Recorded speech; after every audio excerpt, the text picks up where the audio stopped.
Hey y'all, welcome back to Sassy Gal Preppin'. And today I'm gonna do a little bit of sassy talk, but we'll just also talk about just what's been going on. I've been a little bit quiet on videos, and I don't know if you can tell by my voice that yeah, I've been a little bit under the weather, but here we go.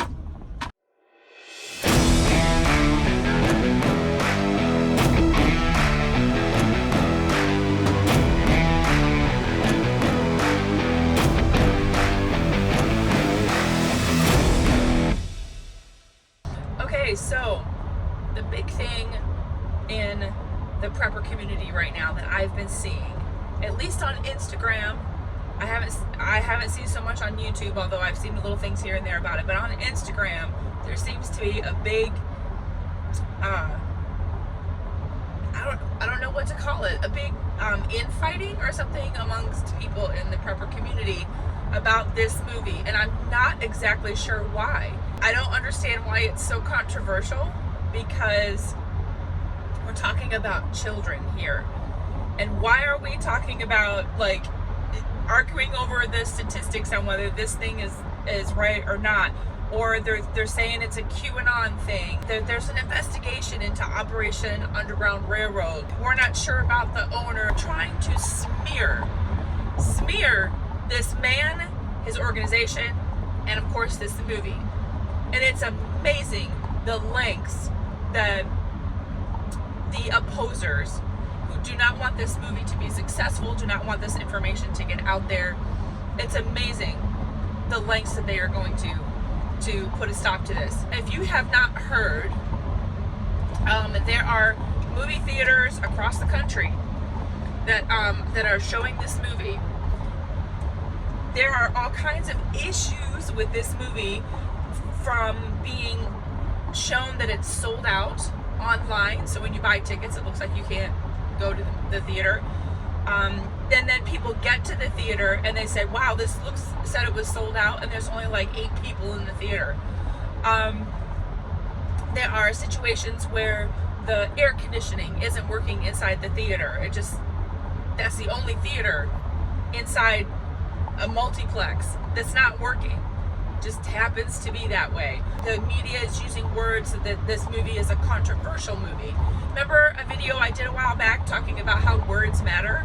Yeah, they do matter, because when the media starts using words like this is the controversial Sound of Freedom movie. Oh gosh, there was another word, conspiracy. Like they start throwing the word Q in there, QAnon in there, and saying it's a QAnon conspiracy theory.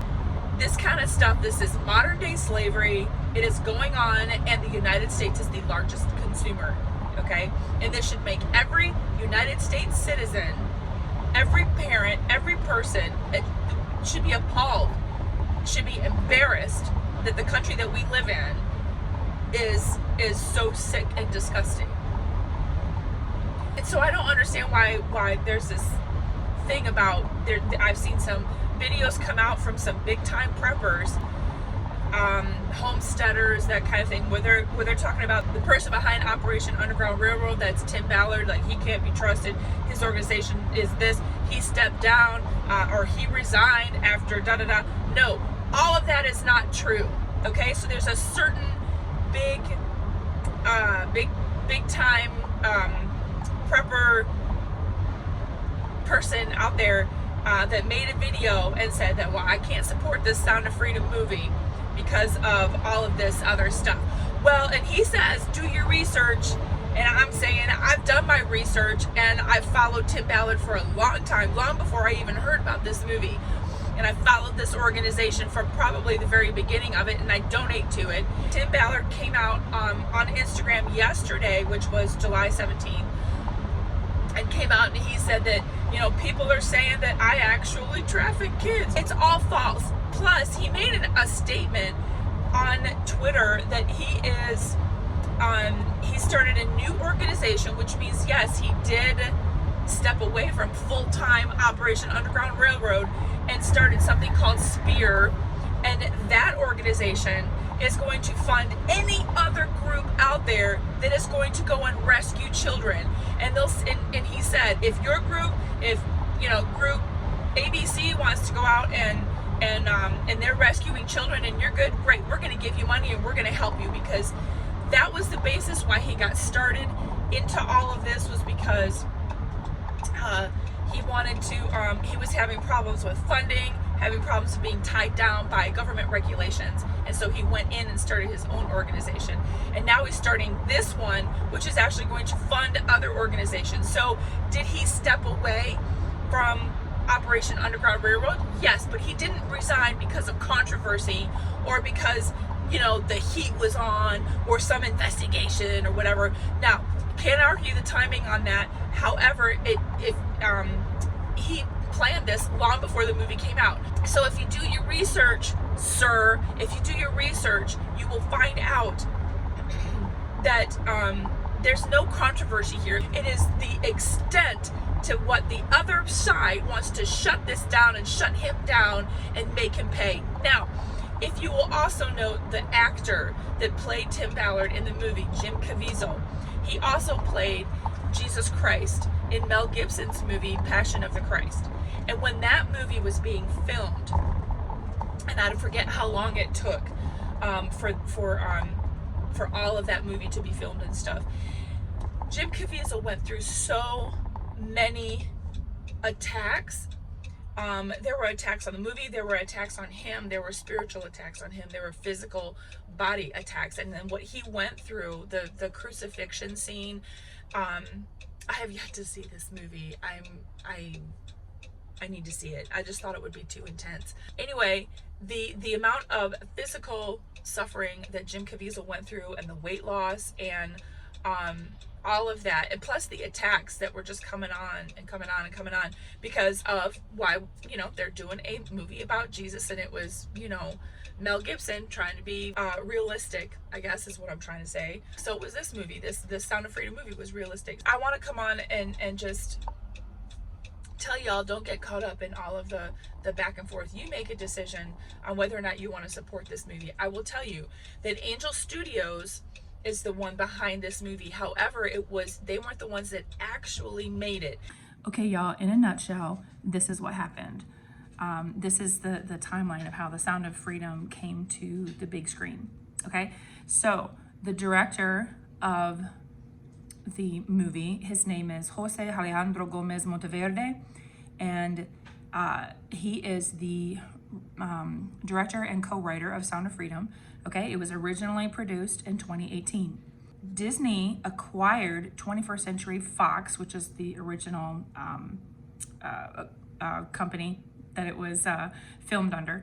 So in that acquisition, that meant Disney would automatically acquire the licensing to 20th Century Fox's film and television studios, cable entertainment networks, and international TV business, and Hulu. Okay. It was a year before Disney released the rights to the film. At that time, Angel Studios tried to take it to theaters, but just as they were trying to do that, COVID hit, and another 3 years passed. That's that, and I'll leave a link to the article. It's a Newsweek.com article, and I'll leave that down in the description box for you. So Angel Studios bought the rights, and then they tried to take it to platforms like Netflix, Amazon. I don't know if there whatever ones were besides that. And then they just went ahead and decided to do it themselves. And the thing I love about Angel Studios is that you, the consumer, the individual, can contribute to their productions. You can help their productions get to the big screen. You can also, so you can donate to their projects. They have other movies that they do, and if you feel that this is one that needs to get to the screen, you can donate to that project. You can also pay it forward. So through Angel Studios, you can, if you don't have the money to buy a movie ticket, you can go on there, and there are people that have paid it forward and have bought tickets for people who you know, can't afford to go to the movie because they want people to see it. That's what I love about this productions, about Angel Studios, what I love about them. And to date, today is July 18th, the movie has grossed $54 million. I'm telling you, God is behind this movie. God is moving people. I pray that this movie will open the hearts of, and open eyes people. I know I have heard testimonies of people coming out of this movie and it moved them, it changed them, it opened their eyes.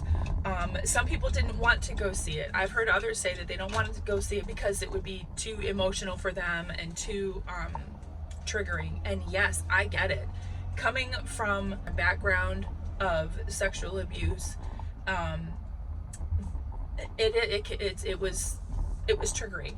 But I think that's part of what drives me to want to fight so hard for domestic abuse and deal with trauma survivors. That's what I do outside of Sassy Gal prepping and stuff, is dealing with women in addiction and also trauma survivors, childhood trauma, domestic abuse survivors, and that is my thing. I went and I thought that it would be triggering, and yes, it was upsetting, but I felt myself get more angry than anything else. I was extremely angry, was horrified at being in the shoes of Tim Ballard and what he had to go through seeing these children. He's of course a father, husband, father, and having to see what these children were going through, having to witness that, and him witnessing it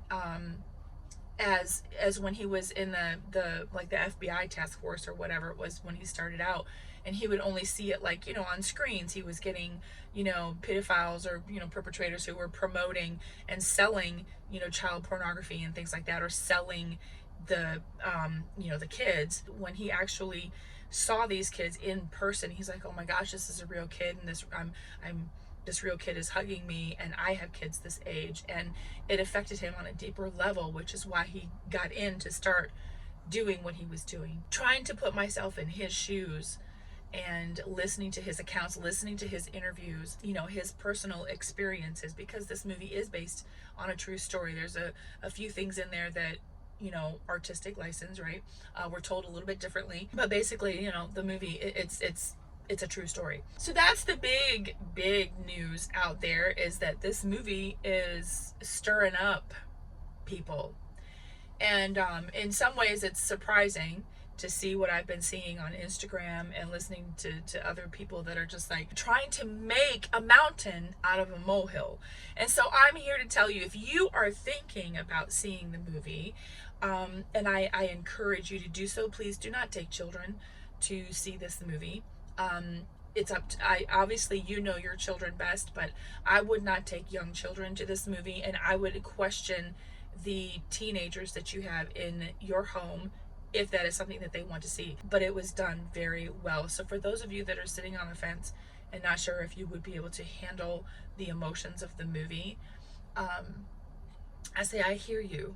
It's very emotional. A lot of people walk out and they have really feel it in their hearts, and the movie is supposed to do that, but it's done very well.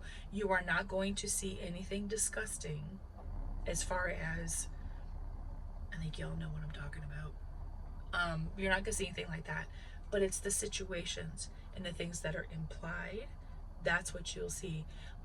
But you won't see anything, obviously you won't see anything disgusting, but it's just amazing what these people go through and have to deal with, because it's not something where you could just turn on a police siren and pull someone over on the road for a traffic violation. This is something that takes weeks and months of researching, trying to build relationships in these places that you're in, like the Dominican Republic or wherever it was they're at. You're in other areas, you have to build relationships with the perpetrators, the pedophiles, the people that are selling these kids. So kind of go undercover, and that has got to mess with you mentally. And some of the interviews with Tim, he talks about that, on what he has to go through in the mental part of the business, and that really gets to you. So Hey guys, if this video resonated with you, give me a thumbs up down below. Also, leave a comment. Have you watched the movie? What were your thoughts? I would love to know. And I would love to join in the conversation with you. So yes, like, share, subscribe, comment, love all of the chatter. So till next time, y'all, stay sassy, but keep it classy.